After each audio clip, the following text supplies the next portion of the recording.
அனைவருக்கும் வணக்கம். நம்ம மல்லி சீரியல்ல என்னெல்லாம் சுவாரஸ்யமான விஷயங்கள் நடக்க போகுதுன்னு பார்க்கலாம் வாங்க.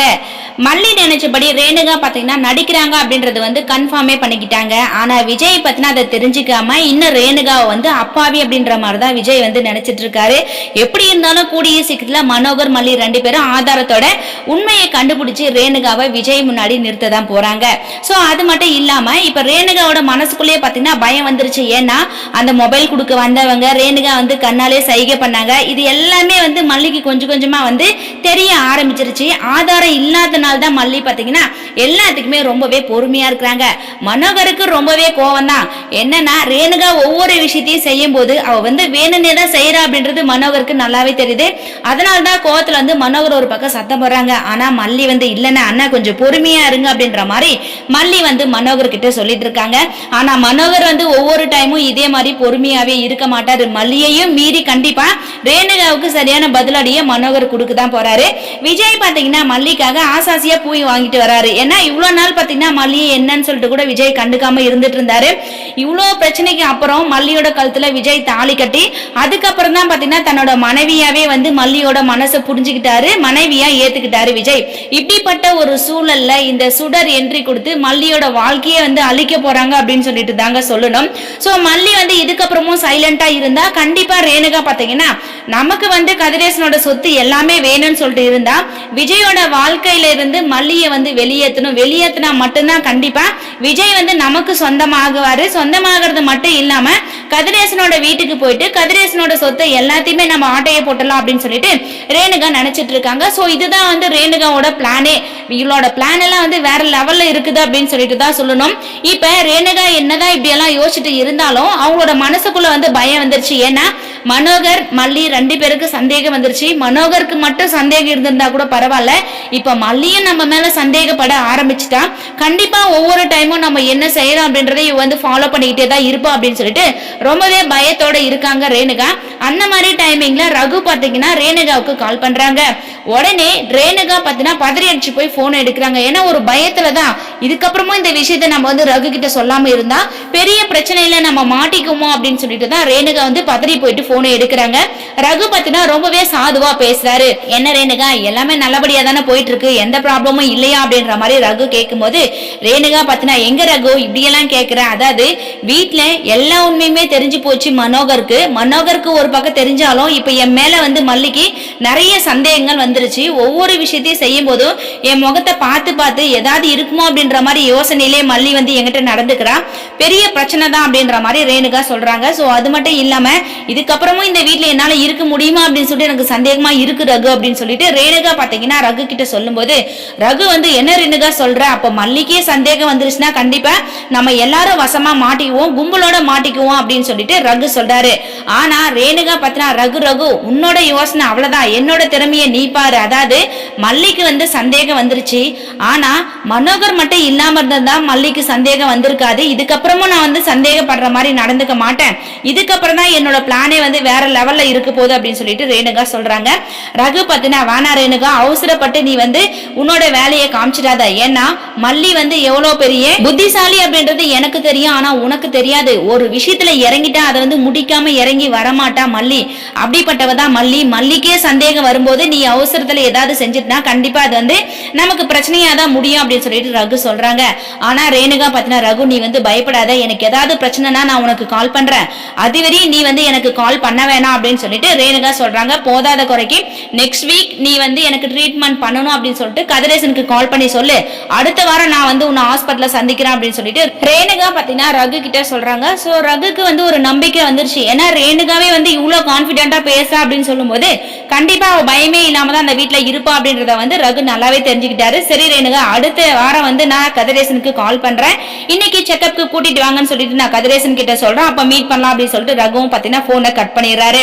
இன்னொரு பக்கம் இந்த ராஜி ரஞ்சிதா ரெண்டு பேரும் சேர்ந்துக்கிட்டு நிஷாவை பாத்தீங்கன்னா அவங்களோட வலைக்குள்ள விலை வச்சுட்டாங்க அப்படின்னு சொல்லிட்டு தான் சொல்லணும். சோ அக்ரிமெண்ட் பேப்பர் எல்லாமே படிச்சு பார்த்துட்டு தான் நிஷா பாத்தீங்கன்னா அதுல சைன் பண்றாங்க. நிஷாவோட பிளான் என்னன்னா, அதாவது நம்மளோட சொத்தை எல்லாமே தூக்கி அப்பா பாத்தீங்கன்னா ரேணுகா மல்லி இவங்க கிட்ட கொடுத்துருவாங்களோ அப்படின்ற எண்ணம் நிஷாவோட மனசுக்குள்ள வந்துருச்சு. அந்த மாதிரி ராஜேஸ்வரி பாத்தீங்கன்னா நிஷாவோட மைண்ட பிரெயின் வாஷ் பண்ணிட்டாங்க. அதனால நிஷா என்ன பண்றாங்கன்னா இந்த டெண்டரை ராஜேஸ்வரியோட பேருக்கு கொண்டு வர வச்சு அதுக்கப்புறம் நம்ம ரெண்டு பேரும் ஷேர் பண்ணிக்கலாம் அப்படின்ற மாதிரி தான் டீலிங்கே பேசிக்கிறாங்க. இருக்காங்க. ஆனா ராஜேஸ்வரியோட பிளான் என்னன்னா, அந்த டெண்டர் வந்து இப்ப ராஜேஸ்வரிக்கு கிடைச்சிருச்சுன்னா சோ அடுத்தடுத்து திரும்ப திரும்ப டெண்டர் வரும்போது எல்லாமே வந்து ராஜேஸ்வரியோட கைக்கு வர மாதிரி தான் வந்து அவங்க பிளானே போட போறாங்க. இப்போதைக்கு நிஷாவுக்கு ஏதாவது கொஞ்சம் ஷேர் கொடுத்தாலும் இதுக்கப்புறம் வரப்போற பிரச்சனைகளை எல்லாமே வந்து அந்த டெண்டர் நமக்கு தான் வரும் அப்படின்ற மாதிரி ராஜேஸ்வரி ஒரு பக்கம் பிளான் போட்டிருக்காங்க. இப்ப கதிரேசன் பாத்தீங்கன்னா நிஷாவை பாக்குறதுக்காக வீட்டுக்கு போயிருக்காங்க. அங்க வந்து நிஷா எதிர்பார்க்கல கதிரேசன் உடனடியா வருவாருன்னு சொல்லிட்டு சோ ரொம்ப நாள் கழிச்சு கதிரேசன் பாத்தீங்கன்னா அவரோட வீட்டுக்கு போயிருக்காங்க. நிஷாவும் பாத்தீங்கன்னா ரொம்பவே சாதுவா வாங்கப்பா எப்படி இருக்கீங்க, ரேணுகா எப்படி இருக்கா அப்படின்ற மாதிரி எல்லாம் வந்து நிஷா வந்து கேக்குறாங்க. கதிரேசனுக்கு வந்து அப்பவே சந்தேகம் வந்துருச்சு. என்னடா நிஷா வந்து எப்பவுமே இப்படி கேட்க மாட்டா, திடீர்னு இன்னைக்கு ரேணுகா எப்படி இருக்கா அப்படின்னு சொல்றா, ரொம்பவே சாதுவா விசாரிக்கிறா அப்படின்ற சந்தேகம் வந்து கதிரேசனோட மனசுக்குள்ள வந்துருச்சு. பட் இருந்தாலும் கதிரேசன் வந்து அதை வெளிப்படுத்திக்காம இருக்கிறாரு. சோ இதுக்கப்புறம் நிஷா பாத்தீங்கன்னா எப்படிப்பா அந்த டெண்டர் விஷயம் எல்லாம் எப்படி போயிட்டு இருக்கு, எந்த லெவல்ல போயிட்டு இருக்கு அப்படின்ற மாதிரி எல்லாம் நிஷா பாத்தீங்கன்னா கதிரேசன் கிட்ட கேக்குறாங்க. கதிரேசனுக்கு வந்து ரொம்பவே கோவங்க. சோ கதிரேசன் வந்து உண்மையை உளறிடுவாரு அப்படின்னு சொல்லிட்டு நிஷா நினைச்சிட்டு இருக்காங்க. சோ நிஷாவே இப்படின்னு சொல்லும் போது அவங்களோட அப்பா வந்து வேற லெவல்ல தானே இருப்பாரு. கதிரேசன் வந்து என்னம்மா நிஷா டெண்டர் விஷயத்தை பத்தியே கேக்குற, நீ ஆபீஸ் போறேன்னு சொல்ற, அந்த பவர் எல்லாம் எனக்கு கொடுங்கன்னு சொல்லிட்டு சொல்ற, என்னம்மா நடக்குது நிஷா, நீயா இப்படி எல்லாம் பேசுற, நீ எல்லாம் இப்படி பேச மாட்டமா, நீ வேற யாராவது ஒரு தூண்டுதலோட பேசுற மாதிரி எனக்கு தோணுது அப்படின்னு சொல்லிட்டு கதிரேசன் பாத்தீங்கன்னா நிஷா கிட்ட சொல்ல, நிஷா வந்து அப்பா என்னப்பா இப்படி எல்லாம் யோசிக்கிறீங்க, நீங்க வந்து ரேணுகான்னு சொல்லிட்டு அக்காவை ஹாஸ்பிட்டலுக்கு கூட்டு போறதுலே பாத்துட்டு இருக்கீங்க. சோ உங்களால வந்து ஆபீஸ்ல எந்த ஒரு கான்சென்ட்ரேஷனும் பண்ண முடியல. சோ அதனாலதான் உங்களுக்கு அப்புறம் நான் போயிட்டு ஆபீஸ பாத்துக்கலாம், அந்த டெண்டரோட நிலைமை என்ன எந்த லெவல்ல போயிட்டு இருக்குதுன்னு சொல்லிட்டு தெரிஞ்சுக்கிட்டா அடுத்த மூவ்மெண்ட்டை நான் பார்க்கலாம்னு சொல்லிட்டு இருக்கிறேன்ப்பா. அதனால தான் சொன்னேன், உங்களோட நல்லதுக்காக தான் சொல்றேன், எப்படியா இருந்தாலும் அந்த டெண்டர் வந்து நமக்கு கிடைச்சியே ஆகணும் அப்படின்ற மாதிரி நிஷா பாத்தீங்கன்னா கதிரேசன் கிட்ட சொல்றாங்க. கதிரேசன் வந்து இங்க பாருமா நிஷா, நீ வந்து அவ்வளோ கஷ்டப்பட தேவையில்லமா, நான் வந்து ரேணுகாவை பாத்துக்கிறேன், ரேணுகா கிட்ட தான் இருக்கிறேன், இதனால ஆபீஸ் வேலை எல்லாம் எதுவுமே நடந்திருக்காது அப்படின்னு சொல்லிட்டு நீ நினைக்காதமா. ஏன்னா என்னோட ப்ராசஸ் எல்லாமே வந்து அதன்படி ப்ராசஸ் ஆயிட்டே தான் இருக்குது.